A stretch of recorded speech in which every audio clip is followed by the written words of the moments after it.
నమస్కారం. Doctor Anand Tirupati, general physician, Raghavi hospitals. చాలామంది women's face చేస్తున్న టాపిక్ ఈరోజు మనం డిస్కస్ చేద్దాం. Thyroid disorders. So, thyroid problem అంటే ఏంటి? థైరాయిడ్‌లో ఏమవుతది ఏందనేది ఈరోజు డిస్కస్ చేద్దాం. కామన్‌గా థైరాయిడ్ గ్లాండ్ అనేది ప్రతి ఒక్కరికి ఫిజియోలాజికల్‌గానే ఉంటది. ఇక్కడుంటది. మనకు థైరాయిడ్ గ్లాండ్ మన ఏమంటారంటే మన నెక్ రీజియన్‌లో ఉంటది. అది ఒక బటర్‌ఫ్లై షేప్ లోపల ఒక చిన్న గ్లాండ్ ఉంటదనమాట. కానీ అదే మన బాడీలో ఉన్న మెటబాలిజం మొత్తం చేయడానికి యూజ్ అయ్యేది థైరాయిడ్ గ్లాండ్. సో, ఈ థైరాయిడ్ గ్లాండ్ అనేది కొంతమందిలో ఏమైద్దంటే తక్కువ పని చేస్తా ఉంటది. కొంతమందికి ఎక్కువ పని చేస్తా ఉంటది. తక్కువ పని చేయడాన్ని హైపోథైరాయిడిజం అంటారనమాట. ఎవరికైతే ఎక్కువ పని చేస్తదో దాన్ని హైపర్ థైరాయిడిజం అంటారనమాట. సో, హైపోథైరాయిడిజము, హైపర్ థైరాయిడిజం అంటే ఏంటనేది డిస్కస్ చేద్దాం. మన ఇండియాలో 90% పీపుల్స్‌లో 90% వాళ్ళకి హైపోథైరాయిడిజం ఉంటది. కిడ్నీ తక్కువ పనిచేయడం అనేది మెయిన్ రీజన్ ఉంటది. హైపర్ థైరాయిడిజం అనేది ఓన్లీ 10% పీపుల్స్‌కే ఉంటదనమాట. సో, ఇందులో కూడా ఫీమేల్స్‌లో ఎక్కువ. ప్రతి 10 మెంబర్స్ పేషెంట్స్‌ని చూసుకుంటే అందులో 9 మంది ఆడవాళ్ళు ఉంటారు. ఒక మగవాళ్ళు ఉంటారనమాట. మ్యాక్స్ థైరాయిడ్ డిజార్డర్స్ ఎక్కువ మంది వుమెన్స్‌కే ఎక్కువ వస్తుంటాయి. ఆడవాళ్ళకే ఎక్కువగా వస్తూ ఉంటది. సో, హైపోథైరాయిడిజంలో ఏమేమవుతవి? సింప్టమ్స్ ఏముంటవి? ఎలా ఫైండ్ ఔట్ చేయాలి అనేది పాయింట్ మనం డిస్కస్ చేద్దాం.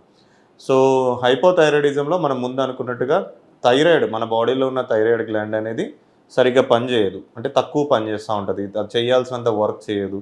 అందువల్ల ఏమైద్దంటే థైరాయిడ్ హార్మోన్ మన బాడీలో ఏం చేస్తదంటే మన మెటబాలిక్ రేట్ మొత్తం ఇంక్రీజ్ చేస్తూ ఉంటది. మనం యాక్టివ్‌గా ఉండాలన్నా థైరాయిడ్ హార్మోనే మనకు కావాల్సింది. మన వెయిట్ మన వెయిట్ మన వెయిట్ గెయిన్ కాకుండా చేసేది మనకు థైరాయిడ్ హార్మోను.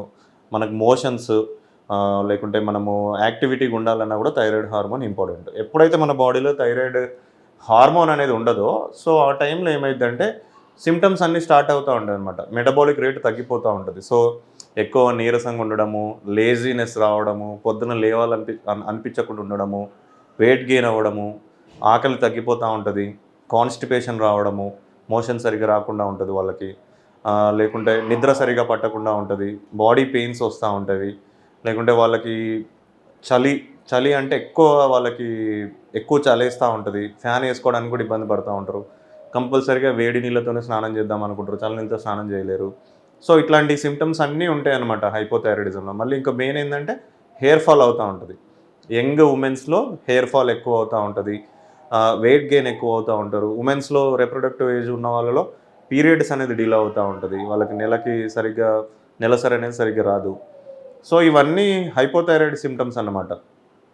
సో, అసలు ఇది హైపోథైరాయిడ్ సింప్టమ్స్ రావడానికి ఏంటి మామూలుగా రీజన్స్ ఏముంటాయి? వాట్ ఆర్ ద కాజెస్ అనుకుంటే, మనకు బేసిక్‌గా మనం తినే ఫుడ్‌తోనే ఇది వస్తా ఉంటదనమాట. కొంతమంది సాల్ట్ ప్రిఫరెన్సెస్ ఉంటాయి.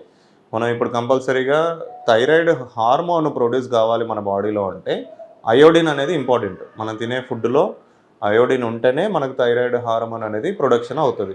ఎప్పుడైతే మనము అయోడిన్ తక్కువ తీసుకుంటామో అప్పుడు థైరాయిడ్ హార్మోన్ అనేది రిలీజ్ కాదు. సో, అయోడిన్ సోర్సెస్ అనేది ఎప్పుడు తగ్గిపోతే అప్పుడు మనకు హైపోథైరాయిడిజం వచ్చే ఛాన్సెస్ ఉంటదనమాట. సో, అయోడిన్ సోర్సెస్ మనకి ఏముంటాయి?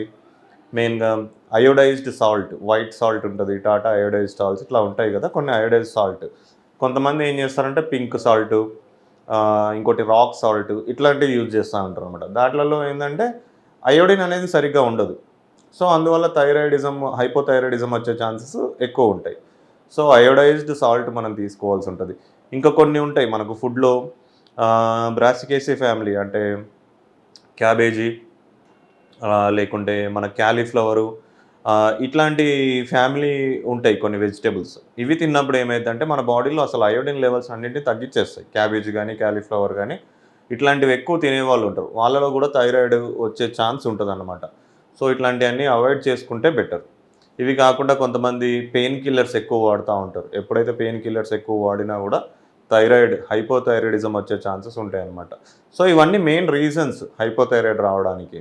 సో, హైపోథైరాయిడ్ నీకొచ్చింది అని నువ్వెలా తెలుసుకోవాల్సి ఉంటది. ముందు మనం డిస్కస్ చేసినట్టుగా కొన్ని సింప్టమ్స్ వెయిట్ గెయిన్ అవ్వడం గానీ, హెయిర్ ఫాల్ అవ్వడం గానీ, లేజీనెస్ ఎక్కువ అయిపోవడం గానీ, నిద్ర పట్టకపోవడం గానీ, నెలసరి సరిగ్గా రాకపోవడం గానీ, డిలే అవ్వడం గానీ, ఇట్లాంటివి ఉన్నప్పుడు మనం హైపోథైరాయిడ్ ఉందేమో అని చెప్పేసి సింప్టమ్స్ ఇవన్నీ. సో ఇలాంటి ఏదైనా ఉన్నప్పుడు వెంటనే ఒక డాక్టర్ని కన్సల్ట్ అవ్వాల్సి ఉంటుంది. సో ఏమేమి టెస్టులు చేసుకోవాలి?